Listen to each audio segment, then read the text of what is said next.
며칠간 조정장이 지속되고 있는 가운데 중장기적 관점에서 시장의 흐름을 예상해보는 시간을 가져보고자 합니다.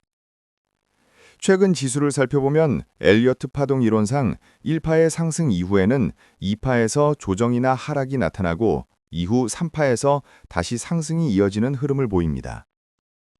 이때 3파의 상승 정도는 보통 1파의 상승과 비슷한 폭을 그리는 경우가 많습니다. 현재의 상승은 4월부터 강하게 시작된 1파 상승의 파동과 매우 유사한 흐름을 보이고 있습니다. 따라서 지금의 시장이 떨어진다고 단정하기보다는 상승하더라도 충분히 조정이 나타날 수 있음을 염두에 두어야 한다는 의미입니다. 과거 코로나 장세와 비교해보면 당시 1파 상승, 2파 조정, 3파 상승의 흐름은 지금과 거의 비슷한 기울기와 패턴으로 진행되었다는 점을 확인할 수 있습니다. 다만 그때와 지금의 차이는 분명합니다. 첫째, 당시에는 자금이 코스닥까지 순환매를 만들었고, 둘째, 코로나 관련주가 강했지만 사실상 오르지 않은 섹터가 없을 정도로 거의 모든 종목이 전반적으로 상승했습니다. 셋째, 거래대금도 지금보다 훨씬 많았고 그만큼 수급과 순환이 활발히 이루어졌습니다. 지금의 시장은 이와 다릅니다.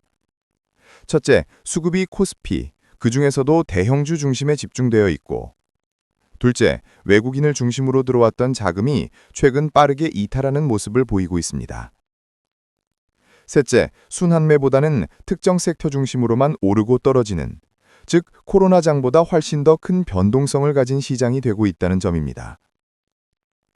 이를 가장 극명하게 보여주는 사례가 SK하이닉스입니다.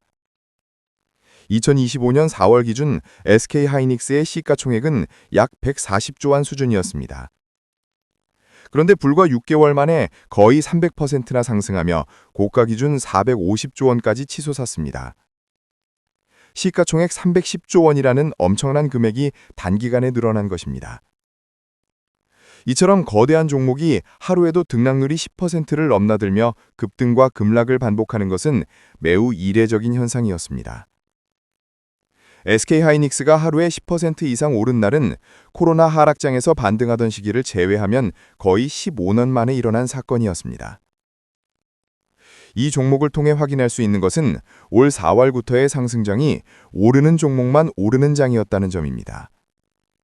소외된 종목은 철저히 소외된 채 시장이 흘러왔습니다.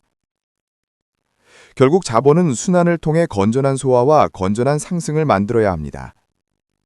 그럼에도 특정 섹터, 특정 종목에만 자금이 쏠리는 현상은 2008년 직전의 대세 상승장보다는 2002년 직전의 IT 버블장과 훨씬 더 닮아 있습니다. 하지만 어떤 흐름을 만들어낼지는 역사적 지표를 통해 시나리오를 구상해봐야 하겠습니다. 첫째, 2007년부터 대세 상승장이 다시 오는 경우. 둘째, 2000년 IT 버블처럼 새로운 AI 시대를 향한 버블이 만들어지는 경우입니다. 2007년의 대세 상승장은 어떤 특징을 가졌을까요? 당시에는 코스피뿐 아니라 코스닥, 대형주뿐 아니라 중소형주까지 시장 전반이 탄탄한 상승을 만들었습니다. 또 하나 중요한 점은 우리나라 주식시장이 생긴 이후 단 한 번도 넘지 못했던 박스피의 벽, 1000포인트를 확실하게 돌파했다는 것입니다. 그 돌파를 통해 1000포인트는 지지선으로 바뀌었고 비로소 우리나라는 차트상 우상향 구조를 갖게 되었습니다. 그 시기에는 새로운 산업혁명보다는 금융개방을 통한 글로벌 자본 확충이 용이해졌습니다. 자율변동 환율제 도입과 자본시장 개방으로 외국인 자금이 자유롭게 드나들며 거래량과 거래대금이 폭발적으로 증가했습니다. 그때부터 우리는 스마트머니라는 개념을 실감하기 시작했습니다. 요약하면 급격한 자본의 유입으로 4년간의 장기 랠리가 가능했고 그 랠리 속에서 대형주뿐 아니라 모든 섹터, 모든 종목 전반에서 이전에 겪어보지 못했던 상승을 만들어냈습니다. 반면 1999년 IT 버블의 상승은 전혀 달랐습니다. 단 1년 만에 지수가 거의 400% 상승했고 다시 1년 만에 85% 폭락했습니다. 짧은 기간의 폭발적인 상승과 급락, 전형적인 버블의 형태였습니다. 당시에는 닷컴이라는 단어만 붙어도 수백 퍼센트, 수천 퍼센트 상승하는 극단적 편중의 시장이었습니다. 하지만 그 결과 버블이 꺼진 뒤 남은 기업들은 탄탄한 기술력을 기반으로 20년 넘게 IT 강국의 초석을 다졌습니다. 즉 버블은 무너졌지만 기술은 성장했고 그것이 지금의 스마트폰과 디지털 혁명으로 이어졌습니다. 그렇다면 지금의 상승장은 어떤 시나리오에 가까울까요? 두 가지 모두 가능하다고 생각합니다. 첫째, 2007년형 대세 상승장이라면 지금의 대형주 랠리 이후 중소형주로 순환매가 이어지며 시장 전반에 확산될 가능성이 큽니다. 둘째, IT 버블형 AI 버블이라면 AI 관련 종목들만 폭발적으로 급등하고 이후 빠르게 꺼지는 버블 형태가 될 수도 있습니다. 하지만 어느 쪽이든 중요한 점은 하나입니다. 시장의 상승 여력은 여전히 남아있다는 것입니다.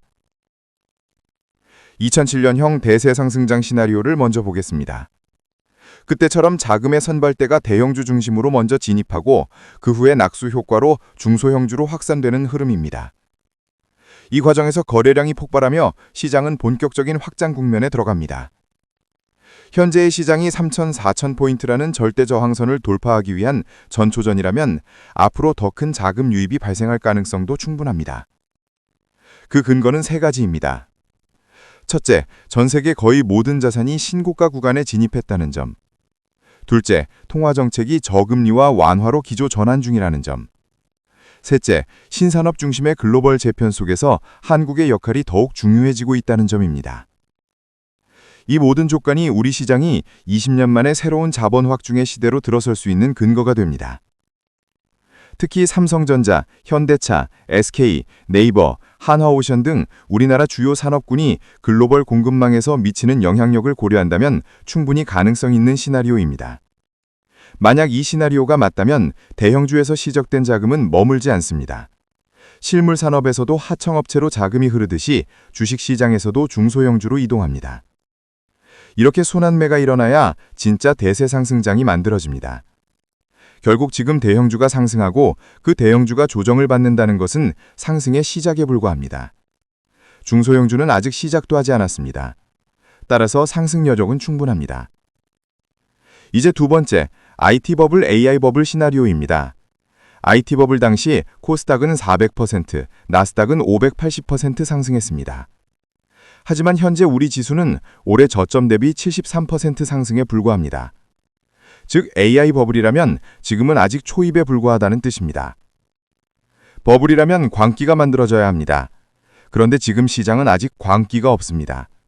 사람들이 AI 주식을 사기 위해 줄을 서거나 AI면 무조건 오른다는 대중적 열풍이 아직은 없습니다. 그렇다면 아직 버블이 시작도 되지 않았다는 이야기입니다. IT 버블 당시 새로운 기술은 6개월 만에 15,000% 상승했습니다. 자고 일어나면 상한가고 또 자고 일어나면 상한가에 갔던 시기 우리는 아직 그만큼의 광기를 보지 않았습니다. 결국 단기 조정은 불가피하지만 순환매든 버블이든 상승 여력은 여전히 충분하다는 것입니다. 다만 우리는 단순히 주가의 시세에서 멈추지 말아야 합니다. IT 버블 이후 새로운 IT 세상이 열렸고 2007년 금융위기 이후에는 새로운 자본시장이 열렸습니다. 그리고 지금 우리는 AI 혁명이라는 또 다른 문 앞에 서 있습니다. 주식은 결국 자본주의를 이해하고 자본의 움직임 속에서 자신을 성찰하는 도구이기도 합니다. 지금 시장은 1파를 넘어선 과열 국면으로 보이지만 11월은 역사적으로 조정과 소화의 시기일 가능성이 큽니다. 하지만 시장은 언제나 예상대로 흘러가지 않습니다. 어쩌면 버블을 멈추지 않고 계속 만들지도 모릅니다. 중요한 것은 420조 원에 넘는 시가총액의 SK하이닉스조차 하루에 10%씩 움직이는 이 거대한 변동성의 시기에 개인 투자자는 감정적 투자가 아닌 철학과 원칙을 가진 트레이더로 서야 한다는 것입니다.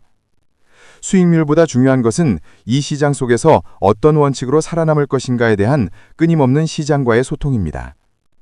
조정장에서도 트레이딩 철학을 만들어가는 하루 되시길 바랍니다.